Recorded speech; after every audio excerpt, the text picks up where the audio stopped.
I'm Zimzoe, and this video has got a lot of catching up to do. So I've decided to split it into 3 topics, and the first one, as you can see by the title, is teaching. Now, I'm not sure whether you guys are aware of this or not, but I have been unemployed since July, and let me tell you, it has been driving me crazy. Just, firstly, the same 4 walls, seeing them every day and just feeling trapped. Secondly, because most people wouldn't even reply from, job interviews, you send out your CV and I just wouldn't reply to say oh, sorry, you haven't got it. So I'd just be waiting there and think, have they forgotten about me? Have they not collected them in? I've heard nothing from them, but I don't want to go pestering them, which was really annoying. And thirdly, the people who did reply they'd say nothing. They'd just be like, sorry, I haven't got the job. And so I'd be like, well, why didn't I get it? At least give me some sort of information that I can work on. What can I change? What can I improve? Just, anything. So I was really, really frustrated.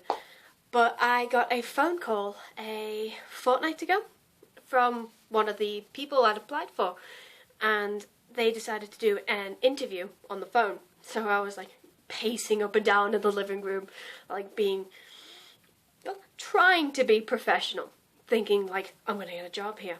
But at the end of it, he turned around to me and he said, well, it wasn't an actual interview for it. And I was like, oh, okay.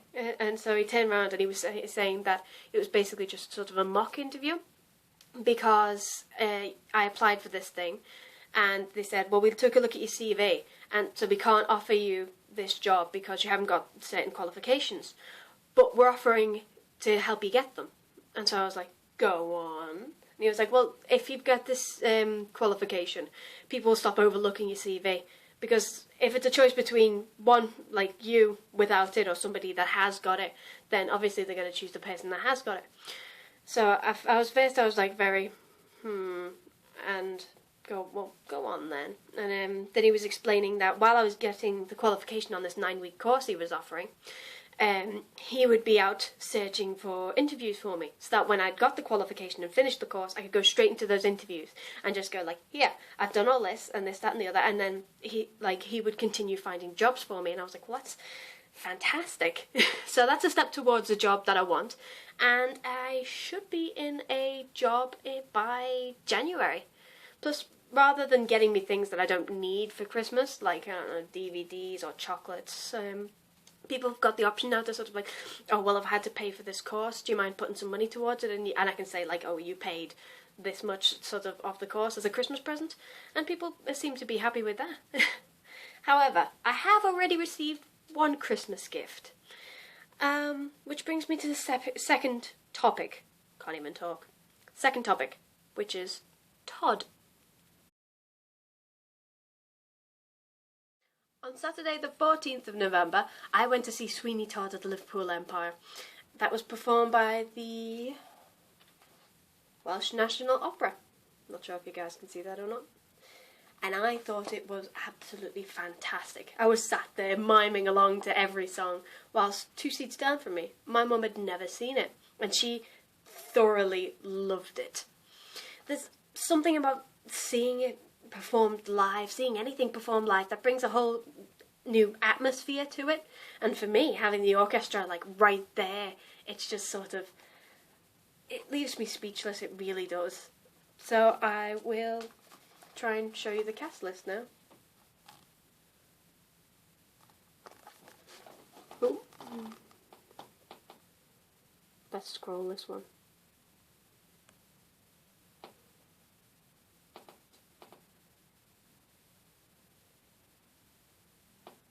There you go. Oh, it's doing that weird colour thing again. There we go, it fixed itself. What else? Bonfire night. Now, the only fireworks I saw was this.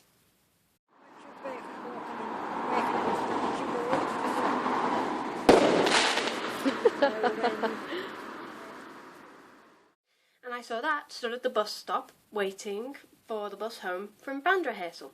Which brings me to topic number 3, trouble. Because this week alone I've covered 2 concerts. And I have another one next week, but I'm not going to worry about that for now. The first one was only sort of like a small thing with brass band, so I wasn't bothered about that not being filmed. But the second one was with wind orchestra, and we were playing like 5 pieces, like 5 major pieces. So I wanted that filmed. But my mum's not exactly technologically savvy. So when I hand her my phone, rather than getting, I don't know, half a video or her pressing the pause instead of record and me getting nothing, I thought, just press record at the beginning and let it record all the way to the end. And I'll sort it out later in editing. Now that's where trouble comes in. Because she managed to split it up into 2 videos. One 27 minutes long and the other one 5 minutes long. Because we did like 4 pieces, and then the person who was hosting it came up and said, thank you for coming, all this, that and the other, and then a whole bunch of people left, and then we played the finale. And the 27-minute piece I've been trying to edit. I put it on my first video editing software, and I turned around and went, file too large. And I was like, oh, well, you know, I'm only trying to trim it into smaller videos, so maybe I can do it on my second editing software that's like still on my phone, that I can like just trim it down. File too large. So I was like, well, that one doesn't work either. Okay. I'll have to do it on the computer. So I uploaded the video onto the computer, and I went to put it on the editing software on there. And I had to process the video first, and I was like, it's fine, I'll just leave it running, I'll go off and do other things. And as it got like to 98% of the bar full, it crashed. And I lost everything.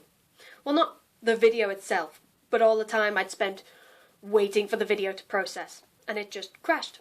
And so, yes, I was very angry, so I thought, forget it, I'll do it on YouTube, because YouTube's got that video editing software now. I can just load the whole thing up, keep it on private so that nobody sees it until I've edited it, and then post it up as the smaller videos. However, because one of the pieces is a John Williams piece, there's a copyright claim on it, and I can't use the editing software put up by YouTube. So I'm stuck with it.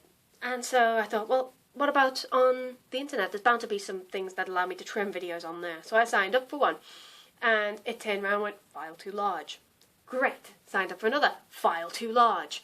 It's like, oh my god. And so by this point, this was yesterday, by this point I was just like, forget it. I'm leaving it for today. I don't care. I'm stressed. This has just annoyed me. Nothing's gone right today, so I'll just leave it for tomorrow. So this morning I thought, I'll give the first editing software on the computer another chance. So I put that up and let it load, and it loaded to 100%, and I was like, please don't crash. And so I've been able to put it into shorter videos thus far. Thus far, I think I've done 3, and 4 is working on it as I film this. And then 5 is a video of itself, I think. No, on the 3rd one. Then I'll have to do 4, and then I've got 5 already. Sorry, this is a bit confusing. But I'm planning to upload them. Like, I'll upload this today, and then tomorrow I'll upload the first piece, and then the day after that. So you'll get like 1 piece a day for like the next, well, 1 video a day for like the next 6 days, which is pretty good considering I haven't posted up in 3 weeks, and I'm sorry for that. But I hope you enjoy the videos, and have a nice day.